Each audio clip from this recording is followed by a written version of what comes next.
No one really wants to see what decides in their place. Sometimes it's a simple piece of paper that chooses for an entire country. When Antoine Delorme, Inspector of Finances, lays his hand on a banknote stamped with the king's face, he understands something chilling. This paper decides more than the gold of France. Antoine Delorme, financial inspector to the Regent, walks every day through corridors cluttered with files where unpaid annuities, crumpled notes, and desperate petitions pile up. He counts again, he checks, he signs, but the numbers don't add up. The monarchy owes so much that the ledgers no longer have enough columns. Above him, they talk about punishing the financiers. In his office, Antoine sees above all one obvious fact: there is no longer enough money. Yet he feels that something, somewhere, keeps the machine running. One morning, Antoine receives an unusual order. Leave the Council of Finances, go discreetly to Rue de Richelieu, observe a certain John Law.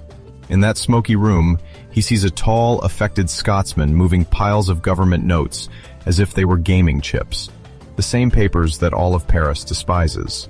Law explains that in 1716, a private bank is going to be founded, with these depreciated notes as capital. Antoine touches one of these ink-stained papers. On the market, it is worth barely half its face value. Here, it is given its full value. Someone has just bought, at full price, the debt everyone was fleeing. Antoine does not understand who is really commanding this operation. At first, Antoine thinks he holds the key. The monarchy is suffocating under a mountain of debts, perpetual annuities, offices bought at a high price, short-term loans never honored. The armies have been paid late, the suppliers as well, the annuity holders even later. No one trusts the king's promises. So, a simple idea: a bank. Gold deposits, banknotes in exchange, credit for merchants. Law would only be modernizing the machine, managing the kingdom's cash flow better. Hypothesis A, reassuring. Law would be an excellent plumber. He would take scattered, rotten debt, lock it up in a clean, clear bank with well-defined capital. The notes would become simple receipts, always convertible into money. Merchants would have more means of payment, interest rates would fall, trade would move faster. The Banque Générale, with its 6 million in capital, would transform the hated papers into solid shares of a useful institution. Antoine tells himself that the real master of the money is still the king, that Law is only a brilliant executor. This illusion dies the day Antoine compares two ledgers. In the first, the bank receives depreciated government notes at their official value. In the second, it issues, in return, banknotes demanded everywhere in Paris. The same rotten debt becomes liquid, desirable, exchangeable. The bank creates money without waiting for new taxes, without extracting more metal. Law is not managing the plumbing. He is turning on the tap. Antoine steps back. If he is not a simple plumber, then what is he? Doubt settles in, quietly. Hypothesis B, more complex. The real center of gravity would no longer be at Versailles, but in this strange triangle. Banque Générale, Compagnie d'Occident, State Credit. Antoine observes the subscriptions. The most anxious creditors bring their old government notes, almost unsellable, and walk out with shares. They think they are fleeing the debt to enter the colonial adventure, the mines of Louisiana, the Mississippi. The company, for its part, receives this debt and obtains in exchange tax and trade monopolies. The bank, on its side, discounts the papers of this whole system, issues even more notes, finances the purchase of shares. Antoine follows the flows. Public debt becomes private capital. This capital becomes banknotes. These banknotes come back to pay taxes. The taxes guarantee the company's promises. Nothing is stable. Everything turns. He concludes that France's money is now controlled by a hybrid entity, neither entirely the king nor entirely the market.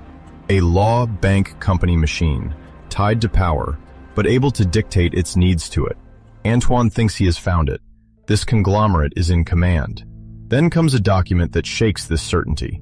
December 1718, the Banque Générale becomes the Royal Bank. A decree brings the institution under the king's wing.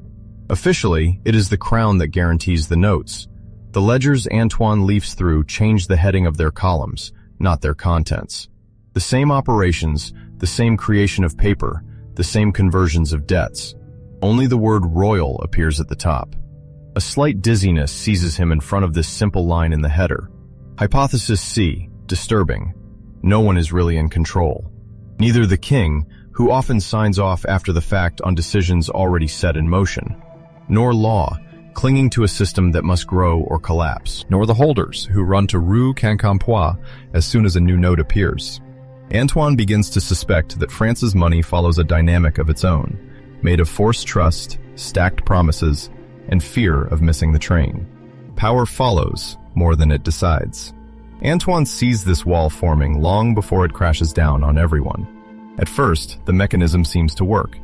The bank's notes circulate. In Paris, paying with paper becomes convenient.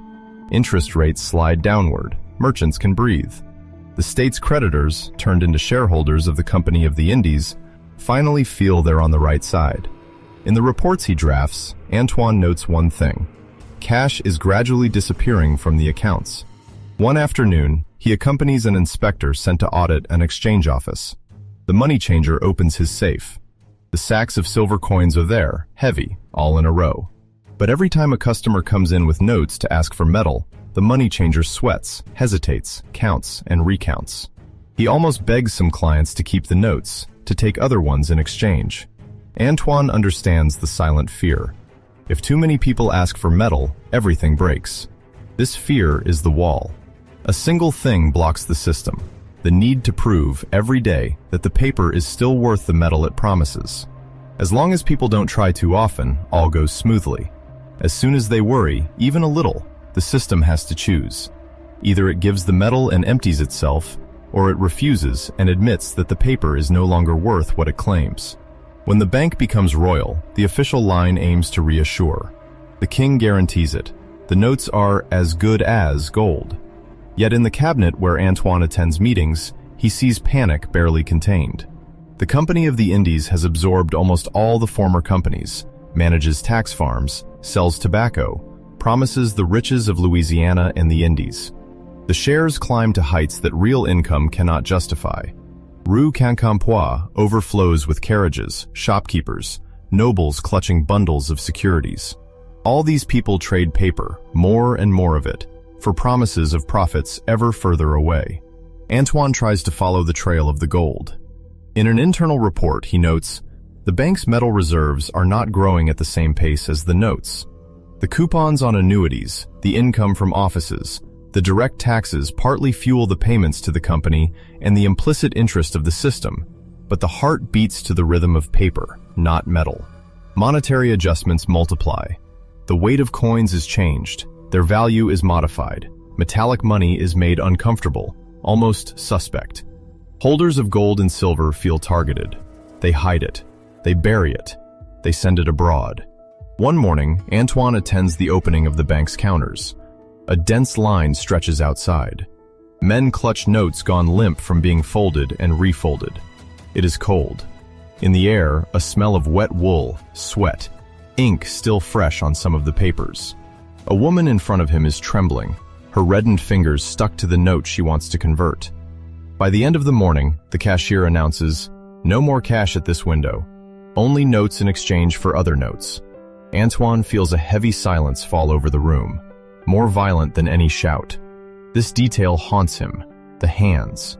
The hands on the notes, the hands banging on the counter, the hands tensing up when it's announced that they'll have to come back, that metal can no longer be paid out. In the council's corridors, they talk of technical adjustments. Outside, these adjustments translate into fingers that suddenly freeze around a rectangle of paper that no longer feeds you. Politics barges into all this without ceremony. The company is given rights to collect certain taxes, to run farms.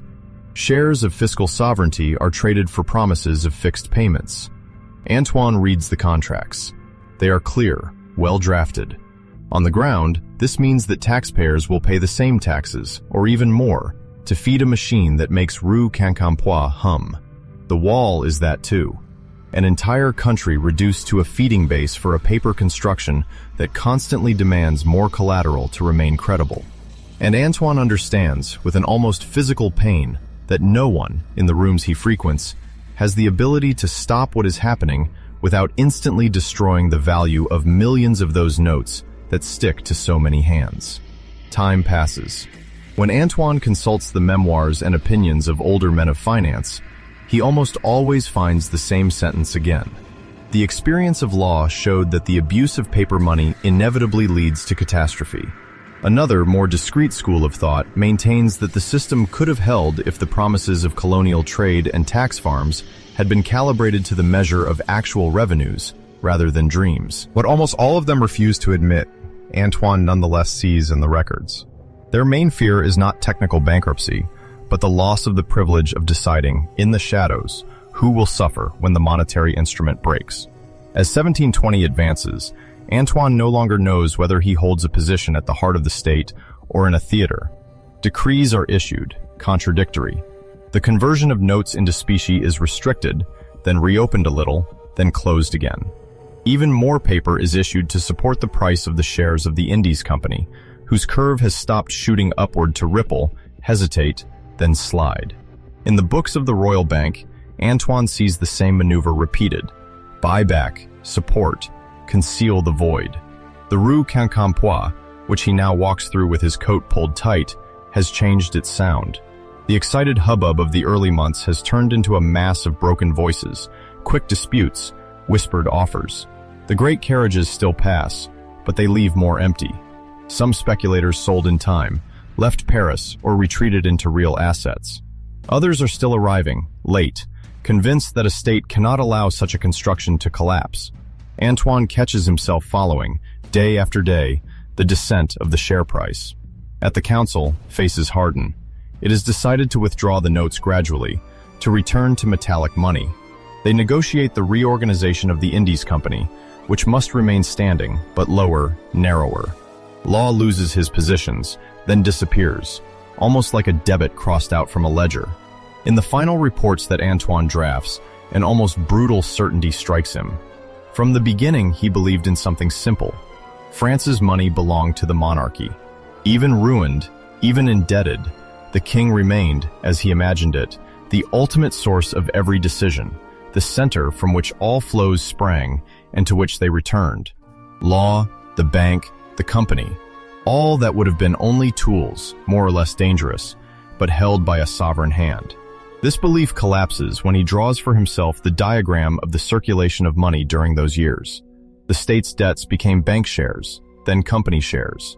These shares were exchanged for notes, which served to buy other shares, which were pledged to obtain new notes. Taxes fed the company, which maintained the payments promised to the state. Taxpayers unknowingly financed the gains of those who got out in time, and the losses of those who stayed in. When the system crashed, a portion of the debt had disappeared, but at the cost of a diffuse destruction of private fortunes, of years of work, of savings stacked in folds of paper. Antoine discovers a darker truth. The control of money is not a hand holding a key. It is a web of ties, dependencies, fears, and intersecting interests. The king, the bank, the company, the tax farmers, the speculators on the Rue Quincampoix, the ruined annuitants, the relieved debtors who repaid in depreciated notes.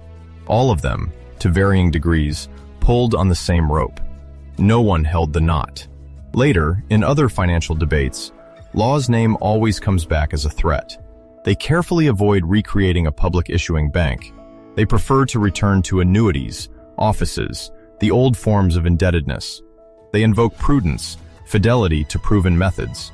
Antoine, for his part, reads something else in it. The fear of reliving a moment when the state laid bare the fact that its credit rests on the fragile belief of those who hold its notes. He finishes his last memorandum while looking at a pile of old gray papers, devalued, almost without purpose. He now knows that France's money was not controlled by a man, nor even by an institution.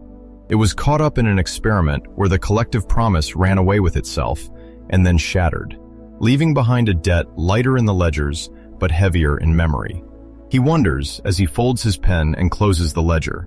The next time a state wants to change the nature of its money in this way, who will dare to acknowledge in advance who will really pay for the experiment? A strange calm falls back over the figures. Antoine crosses in the early morning, the almost empty courtyard of the Royal Bank. On the damp ground, papers stained with mud stick to the cobblestones, pieces of banknotes that no one picks up.